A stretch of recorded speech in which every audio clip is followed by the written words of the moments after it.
Roxley Games is actually not a game publisher per se. We're more of a game development boutique.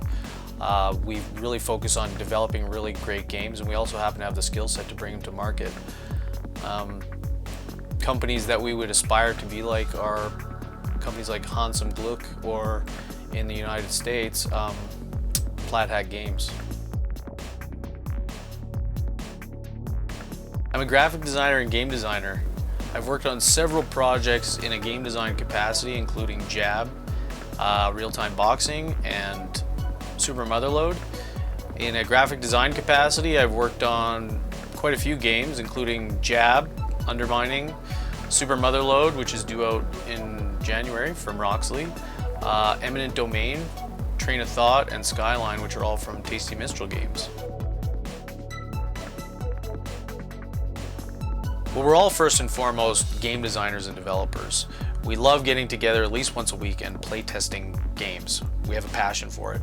But we're also multi-talented.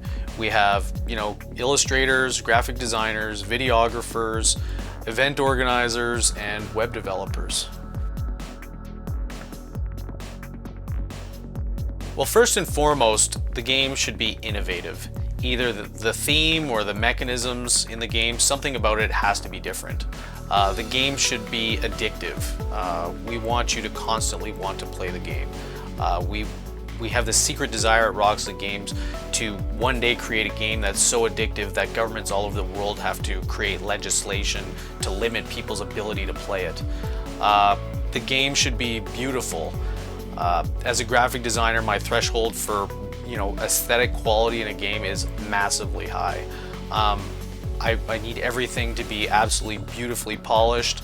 The icons in the game should be absolutely intuitive. The rulebook should be well laid out and easy to understand. And all of the illustrations should be quite creative and amazing. The game should also be robust. It should feel as good as it looks.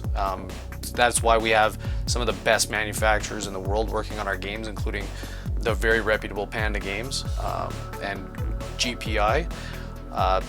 The game should also be very polished. We have a massive network of playtesters, and we usually develop for a gamer's game. It's not unreasonable for us to develop it for 1 to 2 years after the game is at a potentially publishable state. We want the game to be polished and balanced. And lastly, we want the game to be replayable. These games, hobby games, are not cheap. We know that. And we want our games to have a permanent spot on your shelf. Well, the first time I played Steampunk Rally, I immediately took to the visceral way that the machine parts are laid out on the table, and the way they all connect to each other, and I immediately started envisioning this ridiculously awesome and crazy looking machine in front of you, and I felt like that was very much a central part of the theme, and I was really drawn into see where we could take it.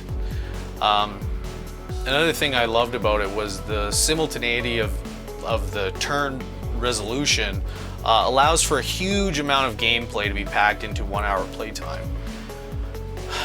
One thing that I really don't like about other racing games is the feeling of hopelessness that you can sometimes feel when somebody's pulled way ahead of you.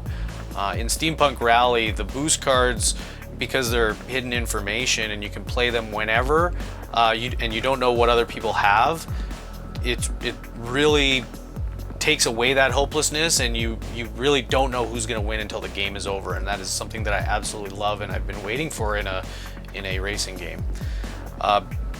Also, because the game has this simultaneous resolution, it can actually support. We've tried it with 8 players and it seems to work awesomely, and that's one of our stretch goals. Probably the one we're most excited about is offering an 8-player experience, which is rare. The game also has lots of dice, and who doesn't love dice? And finally, the card drafting and dice placement mechanisms are some of my favorite mechanisms to play games with.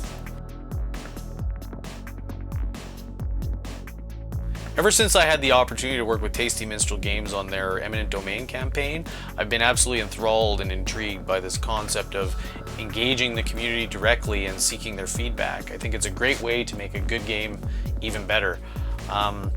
We have a contest lined up, for example, where we're going to be trying to harvest your guys' input into who you felt was the most influential woman in science and technology through the Victorian era, and we're going to take those ideas and we're going to turn them into stretch goals for new pilots.